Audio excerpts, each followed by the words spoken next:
गोजान मोनाबिलि आरो गुड इभिनिं बयखौबो गिबियावनो आं गासिबो प्रेस मिट जे नुजाफैदों आं बिसोरखौ आंनि गोसो गोरबोजों गोजोन आरो साबायखर बावहरो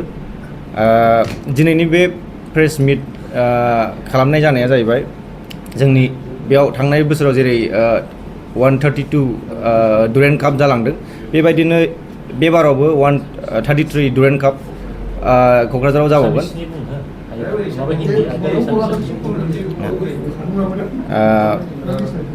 आरो आं बड'लेण्ड एफसि खौबो आंनि गोसो गोरबोनिफ्राय गोजोननाय बावहरो मानो होनबा दिनैनिफ्राय आंनो बे दायित्वखौ होयो जे आङो बड'लेण्ड एफसिनि जानानै कच बा कचिं खालामगोन टिमखौ दा जोङो साननैसोनि उनावनो बिटिसि एरियायाव जोङो ट्रायल खुंनो नागिरदों जोङो 26 तारिख मेआव जोङो क'क्राझाराव केडिएसआव जोङो ट्रायलखौ खुंगोन आरो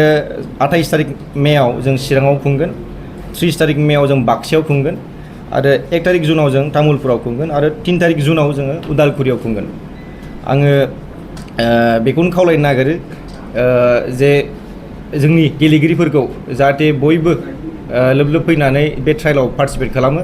आरो बे अपरचुनिटिखौ जोङो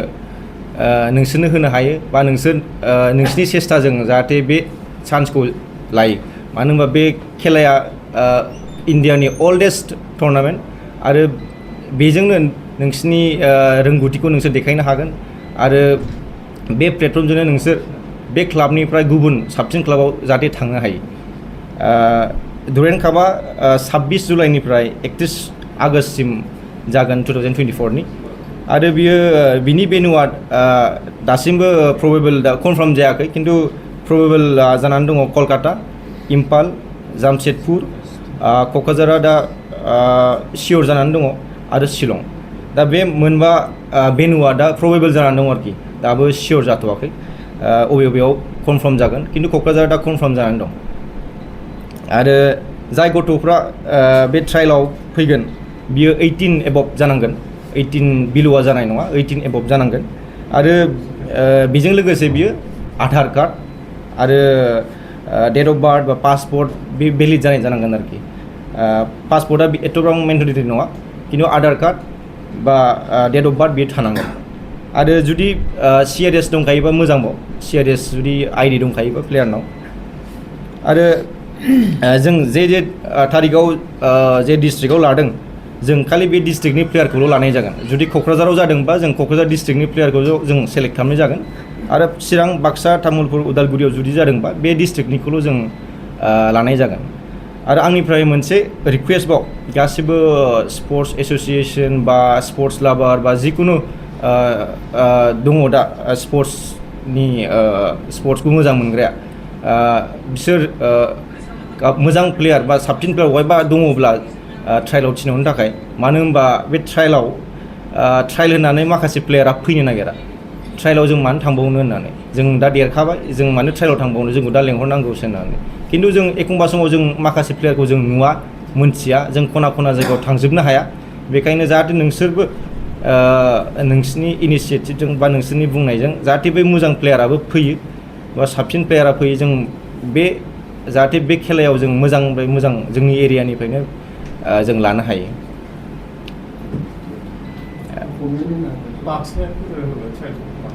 बाक्सायाव 30 मेआव जागोन दाबो एक्जेक्ट भेन्युखौ माबाथ'नाय जायाखै जोङो साननैसोनि उनावनो जोङो बे एक्जेक्ट भेन्यु आरोखि बबे फिल्डआव जागोन बा टाइमा खिन्थु 8टानिफ्राय जागोन आरोखि फुंनि 8टानिफ्राय जागोन खिन्थु एक्जेक्ट भेन्युखौ खोन्थाथ'नाय जाथ'वाखै बे ट्रायलाव जोङो बेयाव जेराव फेसबुकाव होनाय जादों बेयाव कड दं किउआर कड बेयाव स्केन खालामनानै लिंकआव थांनानै फर्म फिलआप खालामनो हागोन आरोखि गुगोल फर्म फिलआप होनो बेखौ ओमफ्राय बिनि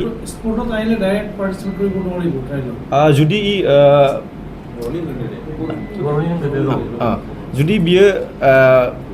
अनलाइन सिस्टेमखौ रोङाखैब्ला सोरनिफ्रायबा हेल्प लानो हागोन आरो जुदि जाथाराखैबा बे डाइरेक्टबो फैनो हागोन आरोखि जों बेयाव जेबो प्रब्लेम गैया जोंनो मोजां प्लेयार्स नांगौ बे एखमबा सोरबा रोङाबो जानो हागौ जों जायखिया बेयो फैनो हागोन आरोखि जुदि रोङाखैबा 18 एबाब जानांगोन बेयो ट्रायलाव साबसेसो लागोन डिस्ट्रिक्ट मोनसेनिफ्राय जोंथ' दा बेखौ बुंनो हाथ'वा जों बेस्ट प्लेयार जों नागिरदों जेसेबां बेस्ट प्लेयार दं जों बिनिफ्राय जों सालिजारि खालामनानै जों स्कवाडाव जों 26 प्लेयार जों लानो सेस्था खालामदों एस ए टटेल स्कवाड आरो जुदि इन्टारनेसनेल प्लेयार जुदि लेंहरनांगौ जुदि गोनांथि दंबा जों लेंहरगोन आरो जुदि गोनांथि गोनां गैयाबा जों लेंहरा दा जोंनि लकेल टेलेन्टखौ जों बोलो होग्रोदों जाहाथे जोङो लकेल प्लेयारखौ जों फार्स्ट अपरचुनिटि होग्रोदों